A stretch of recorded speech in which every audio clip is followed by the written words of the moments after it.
I'm going to start with a pretty wild claim. Almost everything you think of as modern life, well, it's really just an echo, an idea that wasn't invented in the last century, but more like 2,000 years ago. I mean, think about it. The tech you use every single day, the things you touch, the things that wake you up, the very ground you walk on. You might be shocked to find out their original blueprints are ancient. All right, let's start with the very first thing you probably hear in the morning, your alarm. Whether it's on your phone or a clock next to your bed, it just feels modern, right? But what if I told you its basic concept is ancient? And check this out. It's the perfect example. On the left, yeah, our digital clock. But on the right, that's its great-great-great-great-grandfather. A Greek inventor named Ctesibius built a water clock that would drop pebbles onto a gong at whatever time you set. Even the famous philosopher Plato had his own version that used a sound like a water organ to get his students up for class. The tech is totally different, sure, but the idea, the exact same. Okay, so an alarm clock, big deal.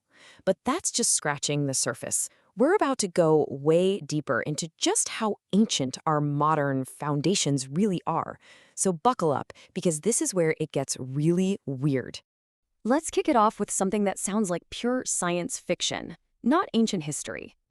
Yeah, you're looking at the first robot, designed way back in the 3rd century BCE by a guy named Philon of Byzantium.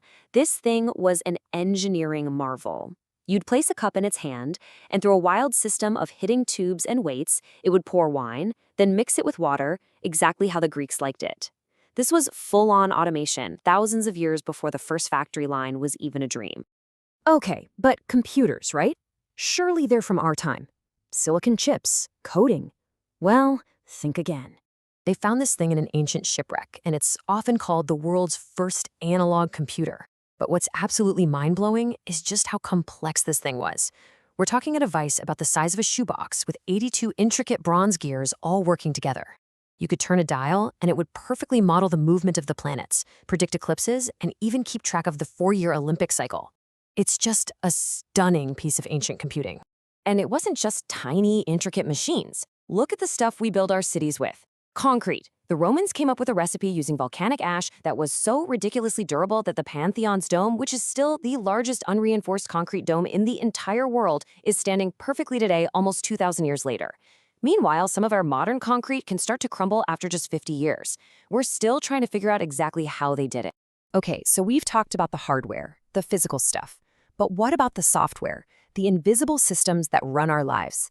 This is where it gets even crazier, because it's like we're all living inside an ancient matrix, and we don't even know it.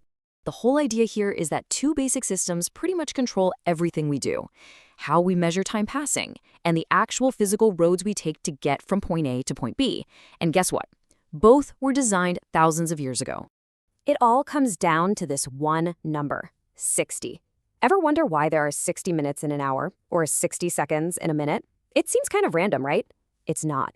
And it has everything to do with the ancient Sumerians. So, why 60?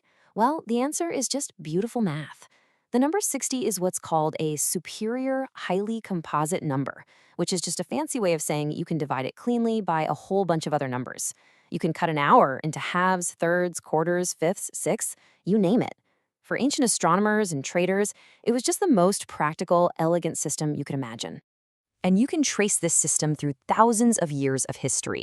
The Sumerians invent it, the Babylonians use it for astronomy, the Egyptians use a similar system to create our 24-hour day, and then the Greek astronomer Ptolemy locks it all in. That whole 4,000-year-old journey ends right there on your watch. All right, now let's switch from time to space. You know the saying, all roads lead to Rome? It was pretty much literally true. They built this insane 80,000-kilometer network to move their armies. But the craziest part is, those paths are still with us. In the UK, dozens of major highways are built directly on top of the old Roman roads. A recent study even laid a map of the Roman road network on top of satellite images of Earth at night, and the results were just, wow. You can literally see that economic activity, the bright lights of our cities, still follows these 2,000-year-old paths. We are literally driving on the ghosts of the Roman Empire. So let's pull all this together. If our hardware is ancient and our operating systems are ancient, what does that say about our so-called modern world? There's one last connection that's going to tie this all together. This right here is the main idea. All our amazing progress, our digital lives, our incredible science, it's not built out of thin air. It's a shiny new skyscraper, sure, but it's sitting on a foundation that was laid thousands of years ago. And to show you just how direct that line from then to now really is, let's go back to Ptolemy, the same guy who helped give us minutes and seconds. His model of the solar system was super complicated. He used these things called epicycles, basically circles spinning on other circles to predict how the planets moved. It wasn't right, but it actually worked pretty well for predictions. Now, get ready for this. The math used to describe those ancient circles on circles is a technique we now call a Fourier series.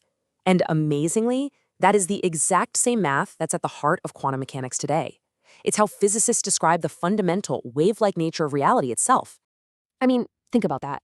The way we describe the most fundamental, weirdest parts of our reality is a direct mathematical descendant of how an ancient Greek astronomer mapped the stars.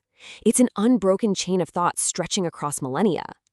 So tomorrow, when you check the time, or drive down the highway, or just think about how the world works, remember the ancient blueprints hiding in plain sight.